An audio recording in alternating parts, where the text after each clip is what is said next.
नमस्कार, आप देख रहे हैं VD24 न्यूज और मैं हूं आपके साथ आरती सिंह आजाद। डालते हैं नजर खास खबर की ओर।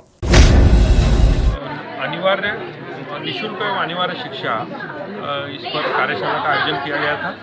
इस कार्यशाला में मुख्य रूप से आयोग के द्वारा जिन लोगों को बुलाया गया था उसमें समाज में जो काम करने वाले संगठन हैं उनके सामाजिक संगठनों के प्रमुखों को बुलाया था हर जिले से।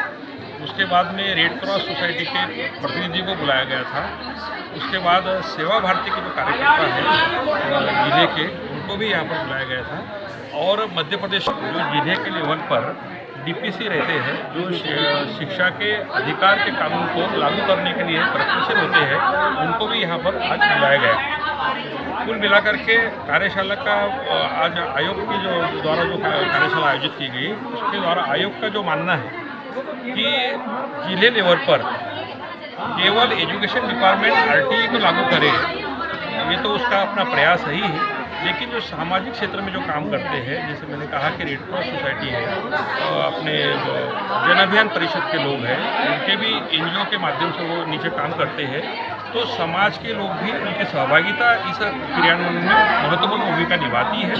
इसलिए इस कार्यशाला में लगभग 600 के लगभग कार्यकर्ता उपस्थित हुए और मध्य प्रदेश के प्रत्येक जिले से कार्यकर्ता आए हुए थे। और इस कार्यशाला का मुख्य उद्देश्य यही है कि RTE जो है उसका मूल जो बच्चों के हित में लागू होना चाहिए और जो बच्चों का सर्वोत्तम हित उसमें निहित है। क्योंकि आयोग का मानना ये है कि बच्चा शिक्षित यदि होता है तो उसकी अन्य समस्या जो है, चाहे चाइल्ड लेबर हो, चाहे उसकी ट्रैफिकिंग वाला विषय होता है या फिर बेगरी संबंधी जिसको हम भिक्षावृत्ति बोलते हैं, सभी बातों का समाधान बच्चे की अच्छी शिक्षा होने के बाद में हो जाता है, ऐसा हमारा मानना है। सर 2009 से ये अधिनियम बना हुआ कि निःशुल्क शिक्षा मिले।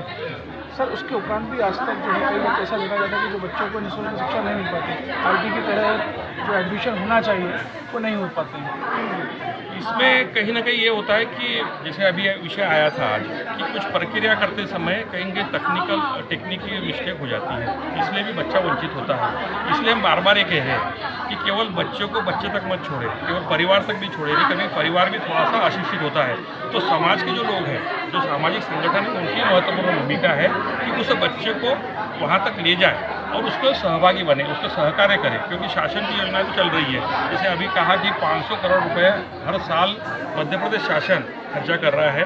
तो शासन किस लिए खर्चा कर रहा है कि बच्चों को उसका लाभ मिले।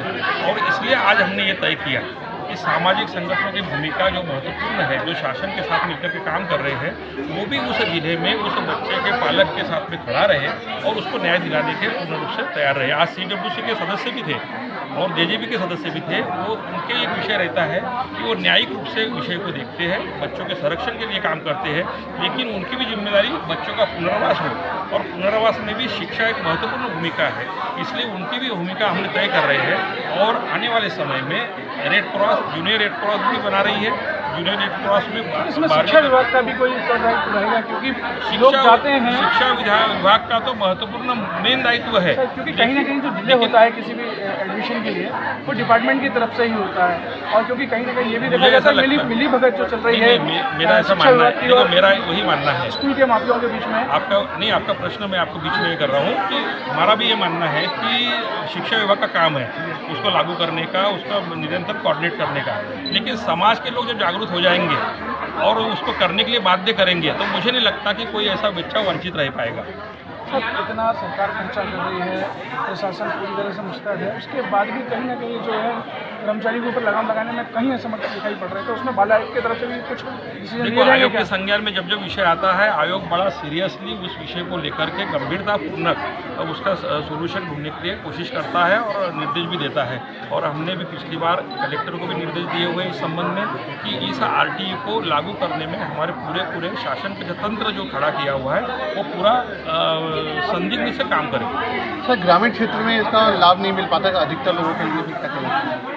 आज मैं वही कह रहा हूँ कि ये पहली बार मध्य प्रदेश बाल आयोग ने ये प्रयोग किया हुआ है और ये कार्यशाला आयोजित की है कि इसमें जो सामाजिक संगठन नीचे जो काम करते हैं वो भी अपनी भूमिका यदि सही निभाते हैं तो हमको इसका लाभ जरूर मिलेगा। और इस दिशा में हमारा ये जो नया कदम है उसमें जिले में एक टास्क फोर्स भी बनेगा, उसमें सभी ये लोग भी रहेंगे, शासन के लोग भी रहेंगे, और जो बात बार बार प्रश्न उठा रहे हैं उसका समाधान भी हमको मिलेगा। सर, जिस तरीके से जो स्कूल की जो बुक्स हैं बच्चों की, तो हर साल वो चेंज हो जाती है। एनसीईआरटी ये कहता है कि जो बुक एक बार छपी कम से कम 5 साल तक उन बुक से पढ़ाया जाए, मगर प्राइवेट स्कूल अपने तरीके से आयोग ने इस विषय को संज्ञान में लिया है, कलेक्टर को भी निर्देश दिए हैं, उसका पूर्ण रूप से पालन होगा ऐसे हमारी अपेक्षा भी रहती है शासन से, और इसके लिए हम बार बार उसको स्मरण भी दिला रहे हैं और पूरा प्रयास कर रहे हैं। आयोग की ओर से निश्चिंत रही है, इस दिशा में हम प्रयास कर रहे हैं। धन्यवाद। बाल आयोग अधिकार संघ का कार्यक्रम, तो उसमें आप लोग आए हैं, क्या कुछ आपको यहाँ पे आज सीखने को मिला?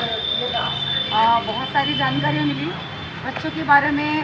बच्चों के अनिवार्य शिक्षा के लिए किस तरह से हम लोगों को कार्य करना है ये हमको पहले से समझ थी, लेकिन और भी बहुत क्लियरिटी हमको मिली है जे एक्ट में।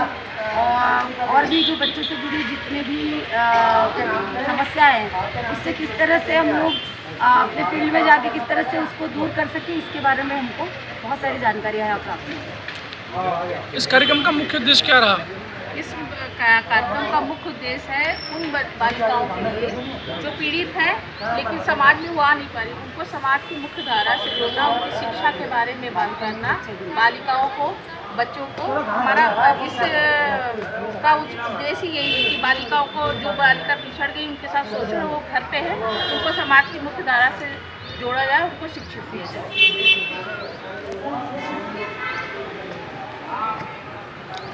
आज आरटीई के तहत जो एडमिशन होने वाले हैं उस विषय पे भी बात रखी गई।